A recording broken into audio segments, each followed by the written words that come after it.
नमस्कार, मैं हूं प्रीति नेगी। आपके साथ वंदे भारत में आप सभी का स्वागत है। अरविंद केजरीवाल ईडी की हिरासत में है। पूछताछ चल रही है। अंदर पूछताछ हो रही है तो बाहर गिरफ्तारी पर सियासी उबाल जारी है। बीजेपी और आम आदमी पार्टी ने आज एक बार फिर से प्रदर्शन किया।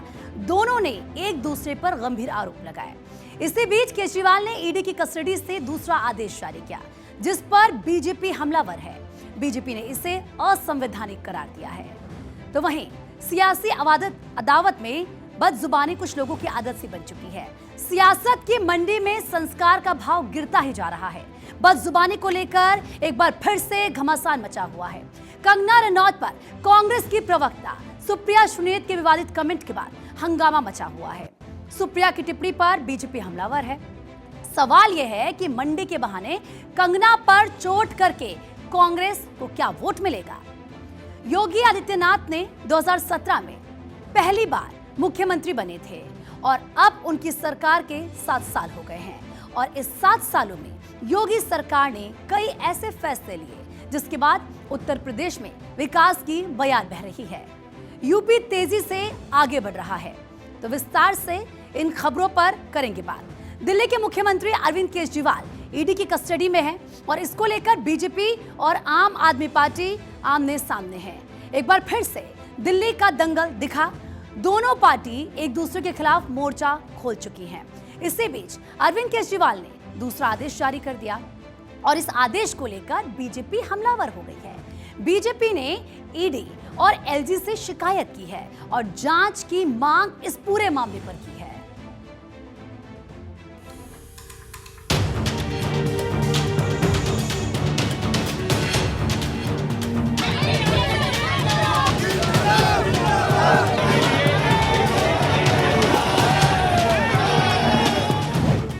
शराब घोटाला मामले में अरविंद केजरीवाल गिरफ्तार हैं और इसको लेकर देश भर में सियासत तेज हो गई है।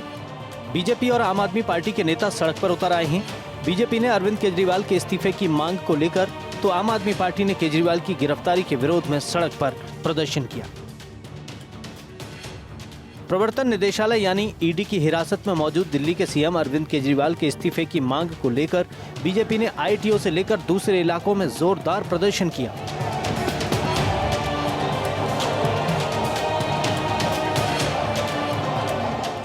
दिल्ली सचिवालय की तरफ जा रहे कार्यकर्ताओं ने पुलिस बैरिकेडिंग तोड़ दी।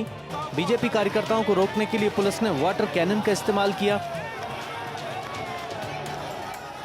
ये नई राजनीति का नया किरदार है कि कट्टर ईमानदार कारागार से आदेश पारित कर रहे हैं। तो मुझे लगता है इसमें क्या इथिकल है, इससे ज्यादा गंभीर इसमें पॉलिटिकल इशू है। ये देश की जनता के सामने एक बात बहुत साफ करता है कि जो लोग आके दावा करते हैं ना कि हम आएंगे और नई राजनीति लाएंगे, नया सवेरा लाएंगे, उनकी असलियत क्या होती है वो दिख गया। तो जो कुछ केजरीवाल जी कर रहे हैं, इसका जो तकनीकी पक्ष है, जो लीगल पक्ष है, उस पर तकनीकी और लीगल एजेंसीज काम कर रही हैं। मुख्यमंत्री कट्टर बेईमान है, भ्रष्टाचारी है, उसने दिल्ली के पैसों को लूटा है। कोई सरकार नहीं चल रही। आम आदमी पार्टी का जैसे चरित्र फर्जी है, इनके आदेश भी फर्जी है। 9-10 सालों से आप सरकार में हैं, लोगों को पानी मिल नहीं रहा, बिल गलत आ रहे हैं, गंदा पानी आ रहा है। आज आपको पानी की चिंता याद आ रही है। अस्पतालों में नकली दवाइयां देने का काम अरविंद केजरीवाल ने किया। लोगों को जानते खेलने का काम अरविंद केजरीवाल ने किया। आज इनको स्वास्थ्य की चिंता हो रही है। वहीं गिरफ्तारी के खिलाफ आम आदमी पार्टी एक बार फिर से सड़क पर उतरी। प्रदर्शनकारियों को रोकने के लिए पुलिस की तरफ से पूरी व्यवस्था की गई। प्रदर्शन के लिए पटेल चौक पर इकट्ठे हुए पंजाब सरकार के मंत्री हरजोत सिंह बैंस और आम आदमी पार्टी के नेता सोमनाथ भारती समेत पार्टी के सैकड़ों सदस्यों को पुलिस ने हिरासत में ले लिया।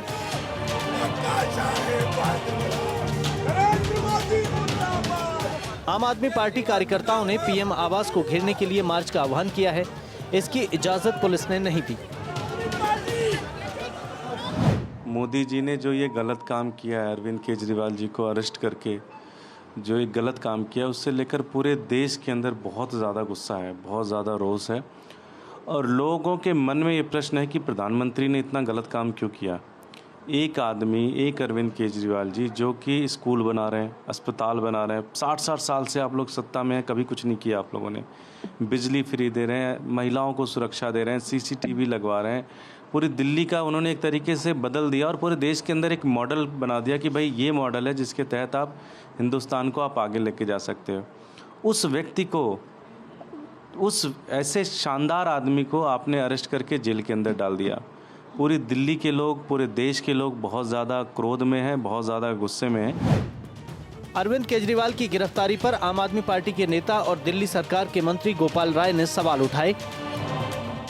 ये दुर्भाग्यपूर्ण है कि पूरे दिल्ली को भारतीय जनता पार्टी की सरकार ने एक पुलिस स्टेट में बदल दिया है।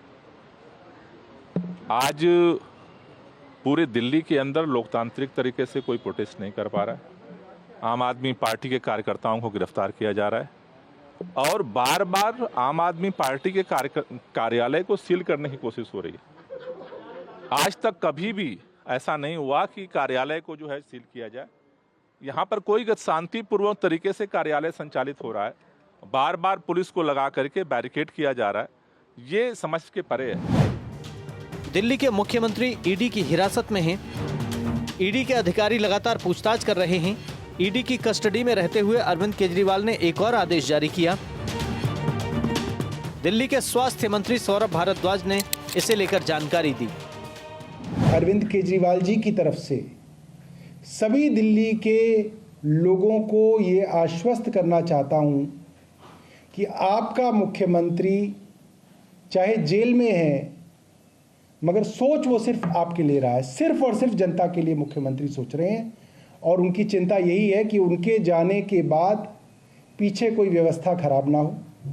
और हम सब लोग जो उनके सिपाही हैं, हम सब लोग 24 घंटे काम करेंगे, मगर कोई दिक्कत जो है दिल्ली वालों को नहीं होने देंगे। ऐसी मुख्यमंत्री जी की इच्छा है और हमारे लिए ये भगवान की आज्ञा जैसा है।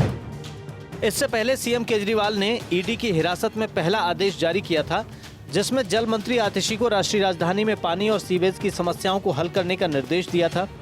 जेल से ऑर्डर देने पर बीजेपी ने सवाल उठाए। बीजेपी ने आदेश को अवैध और असंवैधानिक बताते हुए कार्रवाई की मांग की और इसको लेकर एलजी और ईडी के डायरेक्टर को लिखित शिकायत भी दी है। अरविंद केजरीवाल जी एक भ्रष्ट करप्ट मुख्यमंत्री हैं जो शराब घोटाले में ईडी की कस्टडी में हैं। इससे पहले भी उनके उप मुख्यमंत्री, मंत्री और राज्यसभा के मेंबर घोटालों में 1.25 साल से जेल में हैं।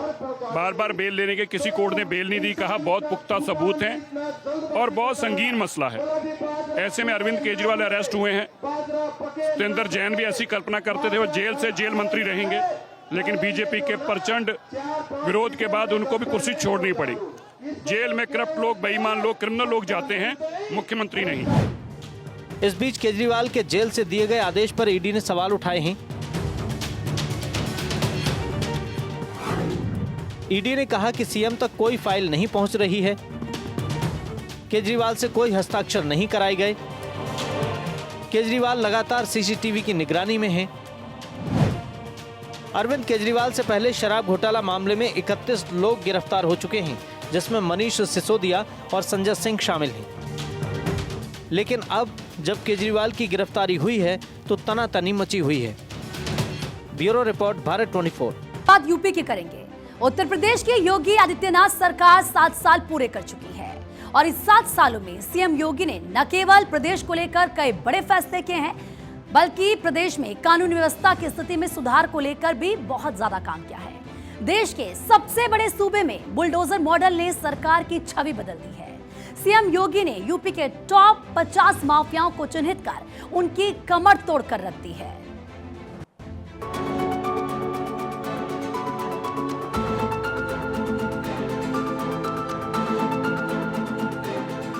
तकरीबन 15 साल के बाद 2017 में उत्तर प्रदेश में बीजेपी की सरकार आई। 2022 में फिर जनता ने बीजेपी पर ही भरोसा जताया और अब यूपी में योगी सरकार के 7 साल पूरे हो गए हैं। इन 7 साल में सीएम योगी ने कई ऐसे फैसले लिए जिससे सूबे की दिशा और दशा बदल गई। उत्तर प्रदेश में विकास की बयार बहने लगी। उत्तर प्रदेश तेजी से आगे बढ़ रहा है। अपने 7 साल में मुख्यमंत्री योगी आदित्यनाथ ने वैसे तो कई फैसले लिए, लेकिन कुछ फैसलों के बारे में आपको बताते हैं। एक जिला एक उत्पाद योजना, लव जिहाद कानून बनाना, घर घर अनाज पहुंचाना, पेपर लीक पर सख्ती, लाभार्थी योजनाओं का फायदा, सड़कों का जाल बिछाया। योगी सरकार ने अपने 7 साल में 7 से अधिक कीर्तिमान स्थापित किए हैं। कोरोना काल में जहां एक तरफ हर जनता को वैक्सीनेशन किया, वहीं हर घर अनाज पहुंचाने के साथ साथ बेघरों को भी उसने छत मुहैया कराई। इसके साथ ही योगी सरकार ने उत्तर प्रदेश में एविएशन का विस्तार करते हुए कई नई एयरपोर्ट का शिलान्यास किया। साथ ही उत्तर प्रदेश में सड़कों का जाल बिछाया, वहीं बेटियों के लिए कई योजनाएं चलाई है। 7 साल में अपराध को लेकर किए गए कामों ने खूब सुर्खियां बटोरी। माफियाओं के खिलाफ कई कार्रवाई की गई और खासतौर पर बुलडोजर वाले एक्शन का मॉडल कई राज्यों में अपनाया गया। मुख्यमंत्री योगी आदित्यनाथ ने अपने 7 साल के कार्यकाल में जनता का दिल जीत लिया है।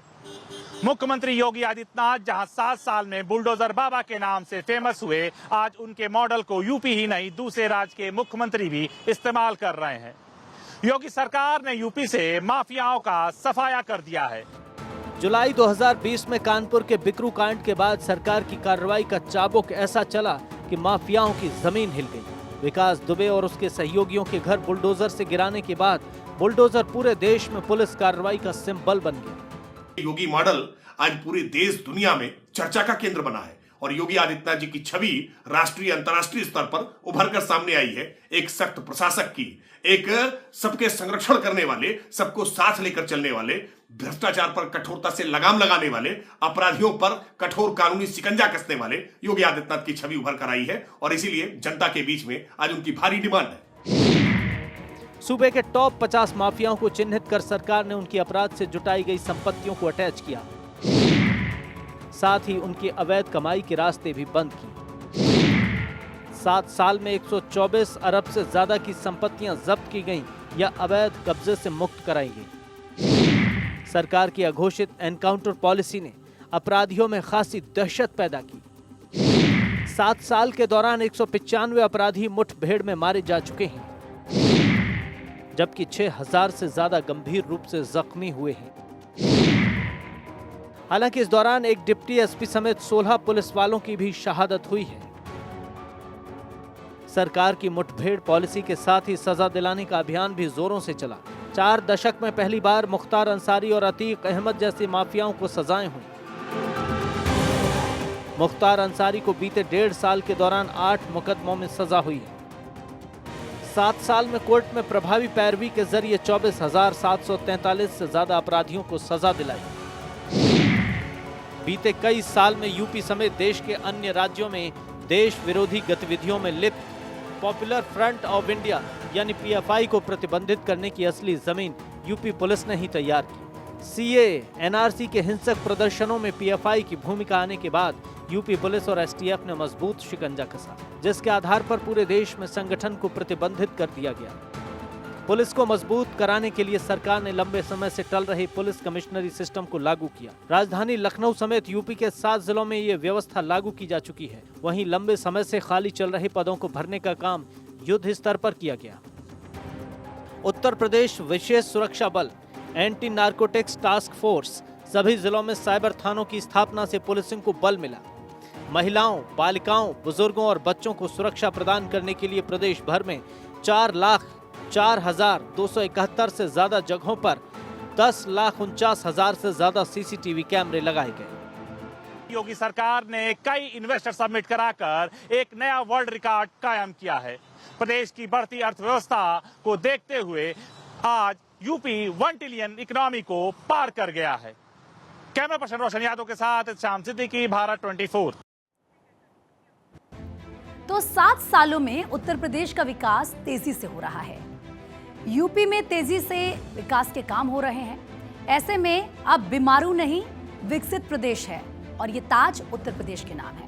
एक्सप्रेसवे, उद्योग, निवेश, एयरपोर्ट, शिक्षा, रोजगार की बात हो रही है।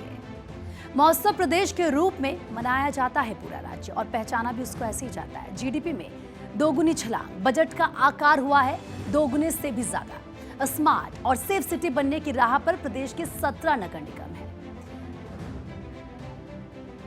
तो लोकसभा चुनाव 2024 की तारीख नजदीक आ रही है। देश के सबसे बड़े सूबे यानी कि उत्तर प्रदेश में 7 चरणों में वोटिंग होगी। वोटिंग की तारीखें जैसे जैसे नजदीक आ रही है, वैसे वैसे बीजेपी सहित सभी राजनीतिक दलों ने चुनावी तैयारी के साथ साथ लोकसभा सीट पर पत्ते खोलने भी शुरू कर दिए हैं। बीजेपी यूपी में क्लीन स्वीप करने के लिए हर जाति वर्ग को साधने में कोई कोर कसर नहीं छोड़ना चाहती है और इसीलिए बीजेपी मुसलमानों को भी अपने पाले में लाने के लिए हर संभव कोशिश कर रही है। ऐसे में आपको बताते हैं कि मुस्लिम बहुल सीट पर किस तरह का ट्रेंड इस वक्त चल रहा है। यूपी में मुस्लिम किसके साथ, कमल या साइकिल छाप? अखिलेश को हराएंगे या बीजेपी का देंगे साथ? मुस्लिम सपा को करेंगे वोट या देंगे चोट? मुस्लिम वोटर्स का कहां असर? चुनावी डुगडुगी बच गई। पहले चरण के लिए नामांकन के लिए बुधवार का दिन आखिरी है और इसके लिए सभी पार्टियां पूरी तैयारी के साथ जुटी हुई हैं। यूपी में सबसे ज्यादा 80 सीटें हैं। सभी पार्टियां अपने अपने उम्मीदवारों के नाम का ऐलान कर रही हैं। बहुजन समाज पार्टी ने रविवार को 2 लिस्ट जारी की। 25 उम्मीदवारों के नाम हैं। इनमें से 7 मुस्लिम उम्मीदवार बसपा ने उतारे हैं, लिहाजा इसको लेकर सियासत तेज है। बीएसपी लिस्ट पर कांग्रेस ने इसे बीजेपी को फायदा पहुंचाने वाला बताया, तो इस पर बीजेपी ने भी करारा पलटवार किया। बहुजन समाज पार्टी एक राष्ट्रीय स्तर की पार्टी है और लंबे समय तक उन्होंने उत्तर प्रदेश में सरकार चलाने का उन्हें अनुभव है। उत्तर प्रदेश की महान जनता ने उन्हें कई बार ये अवसर दिया है और कहीं ना कहीं कांग्रेस की ये हताशा है इस प्रकार की बयानबाजी करना।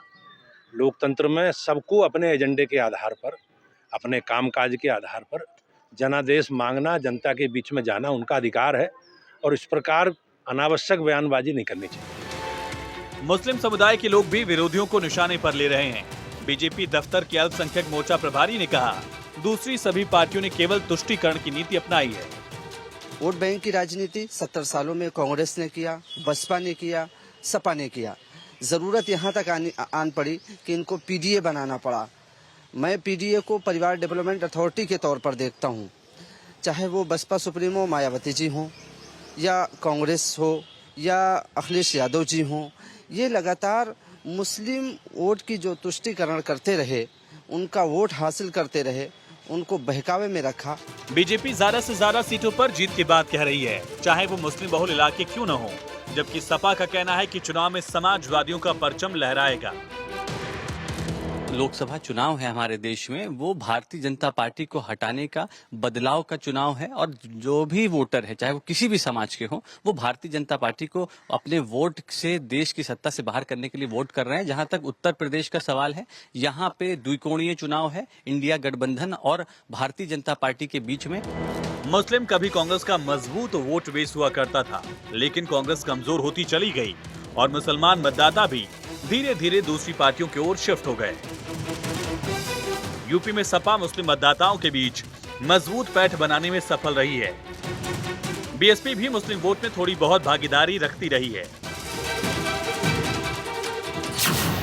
यूपी में 29 सीटों पर 3 लाख से ज्यादा मुस्लिम वोटर्स हैं। 23 सीटों पर 30% से ज्यादा मुस्लिम वोटर्स हैं। रामपुर में मुस्लिम आबादी 49% के करीब है। सहारनपुर, मुजफ्फरनगर, बिजनौर, मेरठ, नगीना, बागपत, बरेली, अलीगढ़, आजमगढ़, संभल, मुरादाबाद, अमरोहा, कैराना, गाजीपुर, मऊ, बदायूं, आंवला, शाहजहांपुर, कैसरगंज और रामपुर जैसी सीटों पर मुस्लिम वोटर्स की संख्या काफी है। अब जरा आपको मुस्लिम बहुल कुछ सीटों के बारे में बताते हैं, जहां मुस्लिम आबादी के बाद भी हिंदू उम्मीदवारों पर जोर दिया जा रहा है। मेरठ लोकसभा सीट पर 30% से ज्यादा मुस्लिम आबादी है। पिछले चुनाव में सपा बसपा का गठबंधन था। बीएसपी ने यहां हाजी याकूब कुरैशी को उतारा था। हाजी याकूब कुरैशी महज 5000 वोटों से हारे। 2024 में बीजेपी, एसपी और बीएसपी ने हिंदू उम्मीदवार उतारे हैं। बिजनौर लोकसभा सीट पर 35% से ज्यादा मुसलमान हैं। एनडीए, एसपी और बीएसपी ने हिंदू उम्मीदवार दिए हैं। मुजफ्फरनगर लोकसभा सीट पर 30% से अधिक मुस्लिम आबादी। एसपी, बीएसपी, बीजेपी ने किसी मुस्लिम उम्मीदवार को नहीं उतारा। 30% से ज्यादा मुस्लिम आबादी के बाद भी बागपत से सभी पार्टी ने हिंदू उम्मीदवार उतारे हैं।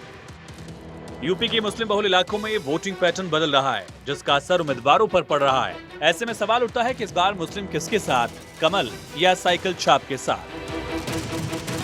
मायावती ने उत्तर प्रदेश की 80 सीटों पर चुनाव लड़ने का ऐलान ही किया है। साथ में मुस्लिम बाहुल सीटों पर मुस्लिम प्रत्याशी देकर मुकाबला त्रिकोणीय बना दिया है। कैमरा पर्सन रोशन यादव के साथ इत्शाम सिद्दीकी, भारत 24, लखनऊ।